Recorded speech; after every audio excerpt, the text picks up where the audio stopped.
من الشيطان الرجيم. بسم الله الرحمن الرحيم. يا أيها المزمل قم الليل إلا قليلا نصفه أو انقص منه قليلا أو زد عليه ورتل القرآن ترتيلا. صدق الله مولانا العظيم. رب اشرح لي صدري ويسر لي أمري واحلل عقدة من لساني يفقهوا قولي. اللهم صل على محمد وعلى آل محمد كما صليت على إبراهيم وعلى آل إبراهيم إنك حميد مجيد. اللهم بارك على محمد وعلى آل محمد كما باركت على إبراهيم وعلى آل إبراهيم إنك حميد مجيد. میرے انتہائی واجب الاحترام اور میرے محسن اور میرے مربی اور میرے استاد العلماء حضرت مولانا ڈاکٹر ولی خان المظفر صاحب دامت برکاتہم العالیہ اس وقت میرے برابر میں تشریف فرما ہے، اور حضرت کی اجازت سے اور حضرت والا کی وساطت اور ان کے برابر میں ہوتے ہوئے میں بہت زیادہ شاید آپ سے گفتگو نہ کر سکوں. بہرحال حضرت کی اجازت سے چند معروضات اس وقت کی مناسبت سے اور اس وقت کے موضوع اور مناسبت سے چند باتیں عرض کرتا ہوں. اللہ تبارک و تعالیٰ سے دعا ہے کہ اللہ پاک مجھے بھی، آپ کو، ہم سب کو، ہماری مائیں بہنیں جو بھی آئی ہوئی ہیں سب کو اللہ پاک عمل کی توفیق عطا فرمائے. چونکہ پہلے بتلایا گیا کہ یہ انتہائی بابرکت اور انتہائی مبارک مجلس اور محفل ہے، اور ایسی محافل اور ایسی مجالس زندگی میں کم ہی نصیب ہوتی ہیں کہ شادی ہال میں وہاں ایسی مجالس منعقد ہوں. عام طور پر شادی بیاہ کے موقعوں پر اللہ اور اس کے رسول کی بات نہیں ہوتی، اور اگر کوئی کرتا بھی ہے تو لوگ سمجھتے ہیں کہ شادی پر بلایا تھا یا مسجد میں بلایا تھا. لیکن میرے عزیز دوستوں، یاد رکھیے گا، اس قسم کی جو محفل اللہ اور اس کے رسول کے نام سے خالی، وہ دنیا میں بھی اور آخرت میں بھی تباہی کر رہی ہے. یہ میں بات اپنی طرف سے نہیں کہہ رہا، یہ پیارے نبی حضرت محمد صلی اللہ تعالیٰ علیہ وسلم کا ارشاد مبارک کہ جو مجلس والے جس مجلس میں بیٹھیں اور وہاں ایک مرتبہ بھی اللہ اور اس کے رسول کا تذکرہ نہ ہو، جب وہ اس مجلس سے برخاست ہوتے ہیں تو ایسا ہے جس طرح سے کسی مرے ہوئے گدھے سے مردار خور جانا. تو اس لیے درخواست یہ ہے کہ اس قسم کی مجالس جب بھی منعقد ہوں، ان مجالس کو اپنی دنیا اور آخرت دونوں جہانوں کی کامیابی کا ذریعہ اور سبب سمجھا کریں. اور جب ایسی مجالس میں اگر انتظام نہ ہو کوئی بیان کرنے کا، کوئی تذکرہ کرنے کا، تو جب ہم 2-4 ساتھی آپس میں مل بیٹھتے ہیں تو بیچ میں 1 مرتبہ 2 مرتبہ 4 مرتبہ اللہ اور اس کے رسول کا تذکرہ ضرور آنا چاہیے، تاکہ ہماری مجالس یہ قیامت کے دن ہمارے لیے وبال نہ بنے.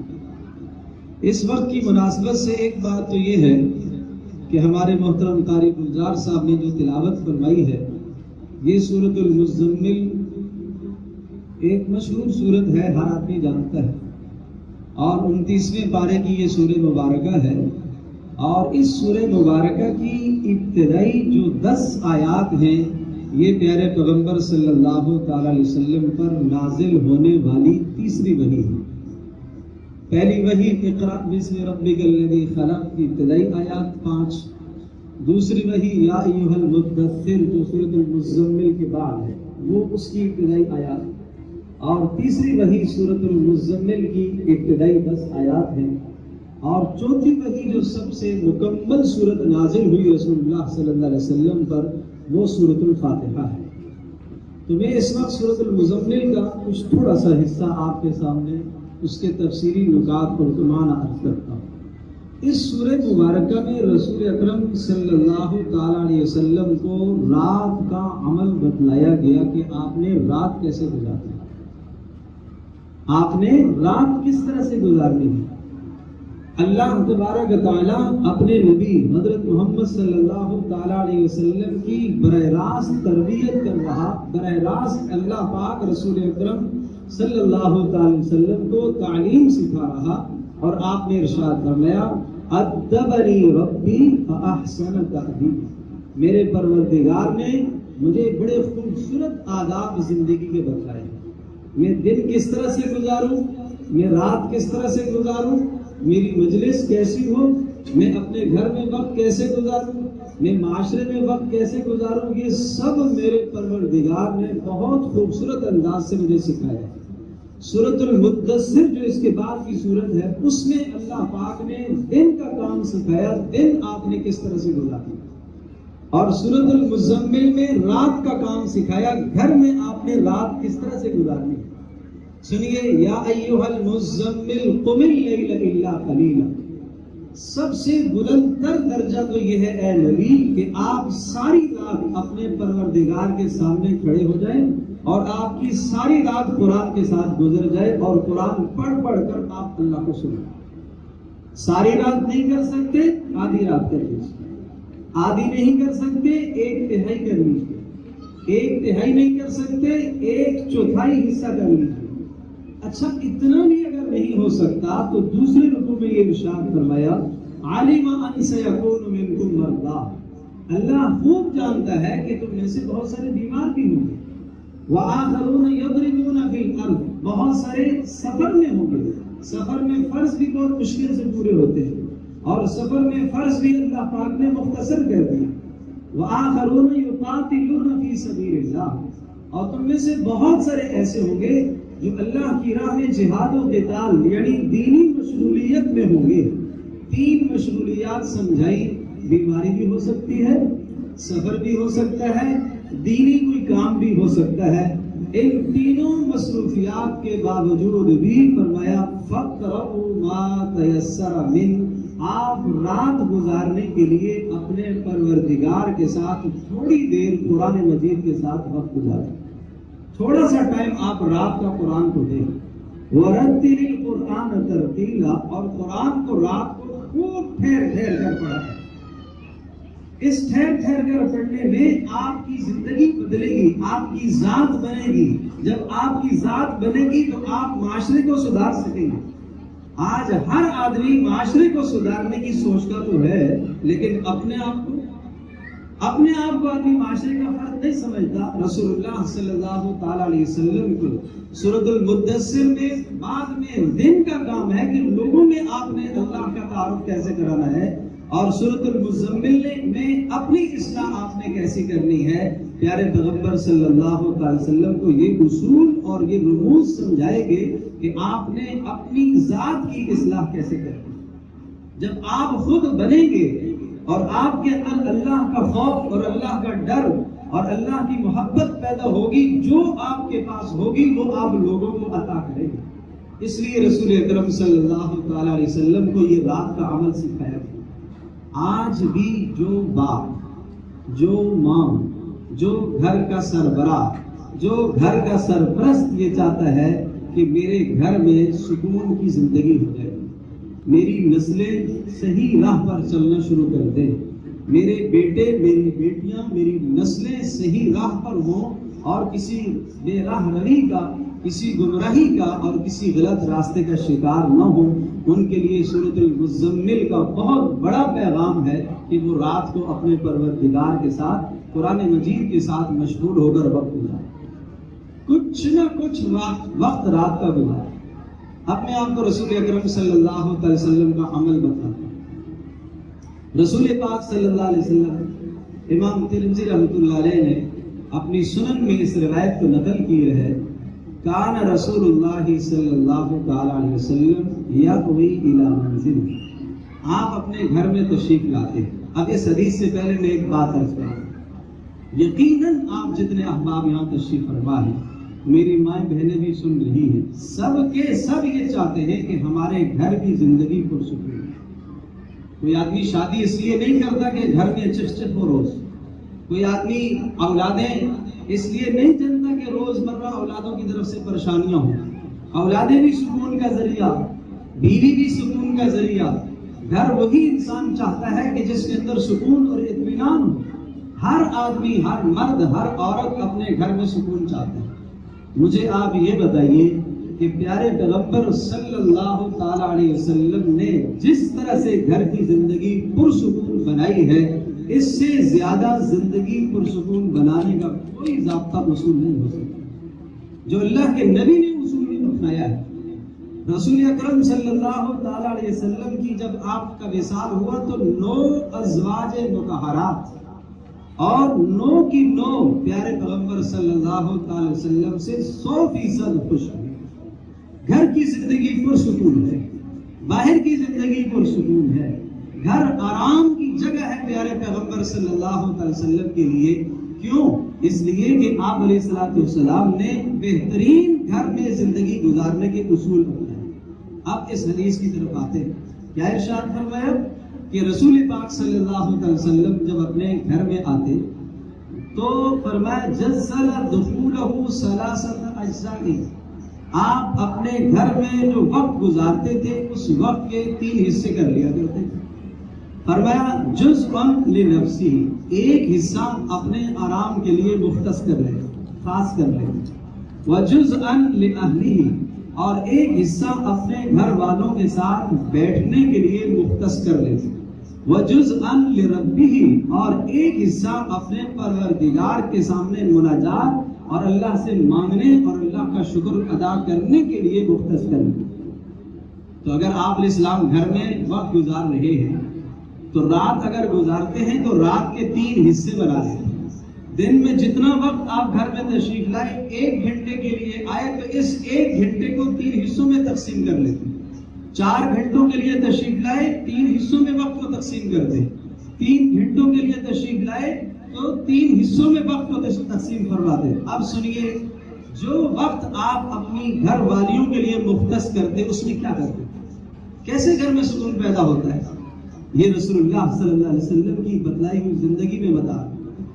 آپ علیہ الصلوۃ والسلام حضرت عائشہ صدیقہ رضی اللہ تعالیٰ عنہ ارشاد فرماتی ہے جب پیارے پیغمبر صلی اللہ علیہ وسلم گھر میں داخل ہوتے تو آپ مسکراتے چہرے کے ساتھ گھر میں داخل. یہ بہت بڑا پیغام ہے ان رجال، ان مردوں کے لیے جو اپنے گھر میں داخل ہوتے ہیں تو کس طرح سے داخل ہوں. اللہ کے رسول صلی اللہ علیہ وسلم مسکراتے ہوئے داخل. آپ اس سنت پر آئیے، دیکھو گھر کی زندگی پر سکون کیسے ملے. نمبر 2، فرمایا ہم اگر کسی کام میں مشغول ہوتی، ہم میں سے کوئی سبزی کاٹ رہی ہوتی، کوئی گوشت کاٹ رہی ہوتی، کوئی گھر کے کام میں مشغول ہوتی تو رسول پاک صلی اللہ علیہ وسلم ہمارے ساتھ ہاتھ بٹایا کرتے تھے. ہم سے چھری لے کر وہ خود گوشت کاٹتے اور سبزی بھی کاٹ لیا کرتے. مائیں بہنیں میری بات سن رہی ہیں، یہ بات تو ضرور کہیں گی کہ دیکھو رسول اللہ صلی اللہ علیہ وسلم گھر میں یہ کام کیا کرتے تھے، مجھے پتہ ہے.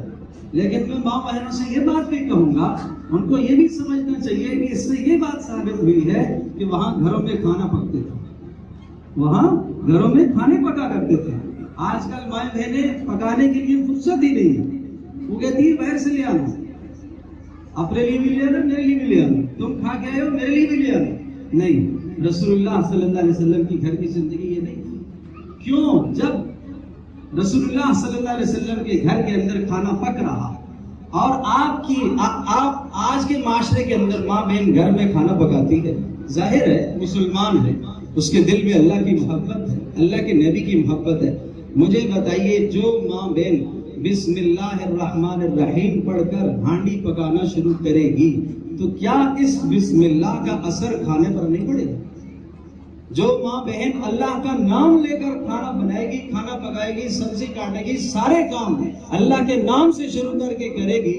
اور علماء نے لکھا ہے کہ جو آدمی بسم اللہ کا انتظام اور اہتمام ہر کام میں کرتا ہے، بسم اللہ میں 19 حروف ہیں اور جہنم پر 19 فرشتے اللہ تبارک و تعالیٰ نے مقرر فرمائے ہوئے ہیں. سورۃ المدثر میں فرمایا علیہا 19 19 فرشتے اللہ نے جہنم پر مقرر فرمائے. جو ہر عمل میں بسم اللہ کو انتظام سے پکڑتا ہے اور پڑھتا رہتا ہے اس کو اللہ پاک جہنم کے 19 فرشتوں سے محفوظ رکھے جو عذاب دینے کے لیے مختص ہو. تو اس سے ایک سبق ملتا ہے ماں بہنوں کو کہ گھروں کے اندر پکانے کا انتظام و اہتمام کیا جائے. یہ ماں کی ذمہ داری ہے، یہ میری بہن کی گھر میں ذمہ داری ہے کہ وہ اپنے شوہر کے لیے کھانا بنائے، اپنے شوہر کے لیے خدمت کرے اور اس کو سعادت سمجھے۔ یہ ازواج مطہرات کی زندگی ہے۔ پھر اس کے بعد آپ شوہر سے مطالبہ کر سکتی ہیں کہ آپ بھی میرے ساتھ کام میں تعاون کیجیے۔ رسول اکرم صلی اللہ علیہ وسلم کے بارے میں دوسرا عمل بتلایا حضرت عائشہ رضی اللہ تعالیٰ عنہا نے۔ آپ گھر میں داخل ہوتے تو آپ اپنی بکری کا دودھ بھی خود نکال لیا کرتے تھے۔ آپ علیہ السلام اپنے بستر کو خود بچھا لیا کرتے تھے۔ رسول پاک صلی اللہ تعالیٰ علیہ وسلم اونٹنی کا دودھ بھی خود نکال لیا کرتے تھے۔ یکسب النعل، اپنا جوتا درست کر لیا کرتے تھے، جوتا پھٹا ہوا اس کو گھانٹ لیا کرتے تھے۔ کیا کوئی آج تصور کر سکتا ہے گھر میں جوتے کو پالش کرنا؟ مجھے آپ یہ بتائیے، پیارے پیغمبر صلی اللہ علیہ وسلم کی باہر کی زندگی یہ ہے۔ عبداللہ بن مسعود رضی اللہ تعالیٰ عنہ ہمارے استادی تشریف فرما ہیں، اور علماء بیٹھے ہوئے، مولانا شہزاد صاحب، مولانا فواد صاحب اور علماء اکرام بھی ہیں۔ تو رسول اکرم صلی اللہ علیہ وسلم کے صحابی عبداللہ بن مسعود رضی اللہ تعالیٰ عنہ اس خدمت کے لیے مختص تھے۔ وہ آپ علیہ السلام کے جوتے بھی اٹھاتے تھے، آپ کی مسواک بھی اٹھاتے تھے، آپ کے لیے وضو کے پانی کا انتظام بھی کرتے تھے۔ رسول اللہ صلی اللہ علیہ وسلم نے کبھی آ کر گھر میں مطالبہ یہ نہیں کیا کہ باہر تو جناب میرے لیے خادم اور خدمت گزار ہیں، لہذا گھر کے اندر بھی تم میری خدمت کرو۔ نہیں، آپ نے عمل سے سمجھایا کہ گھر کے اندر رہنے والی خاتون وہ لونڈی اور باندی نہیں ہے، وہ خادمہ نہیں ہے، وہ شریکہ حیات ہے۔ آپ نے یوں زندگی گزاری، اس طرح سے آپ نے زندگی کے اصول سمجھائے۔ اور پیارے پیغمبر صلی اللہ علیہ وسلم کا یہ وہ حصہ جو آپ نے اپنے گھر والوں کے لیے مختص کیا ہوا تھا، اس حصے میں آپ گھر والوں کے پاس بیٹھتے، آپ ان کو قصے سناتے، آپ ان کو واقعات سناتے، آپ اچھی اچھی باتیں سناتے۔ یہ اشارہ اس بات کی طرف ہے کہ گھر کے سربراہ گھر میں داخل ہو کر وقت کا ایک حصہ اپنے گھر والوں، اپنی بیوی، اپنے بچوں کی تربیت میں لگائے، اور دوسرا حصہ اپنے آرام کے لیے ہوتا تھا، اور تیسرا حصہ اپنے پروردگار کی بندگی اور عبادت کے لیے ہوتا تھا۔ حضرت عبداللہ بن عمر بن عاص رضی اللہ تعالیٰ عنہ ایک جلیل القدر صحابی ہے اور سب سے زیادہ عبادت گزار تھے۔ آپ علیہ السلام کو پتا چلا کہ یہ ساری رات قرآن پڑھتے رہتے ہیں اور سارا دن روزہ رکھتے رہتے ہیں۔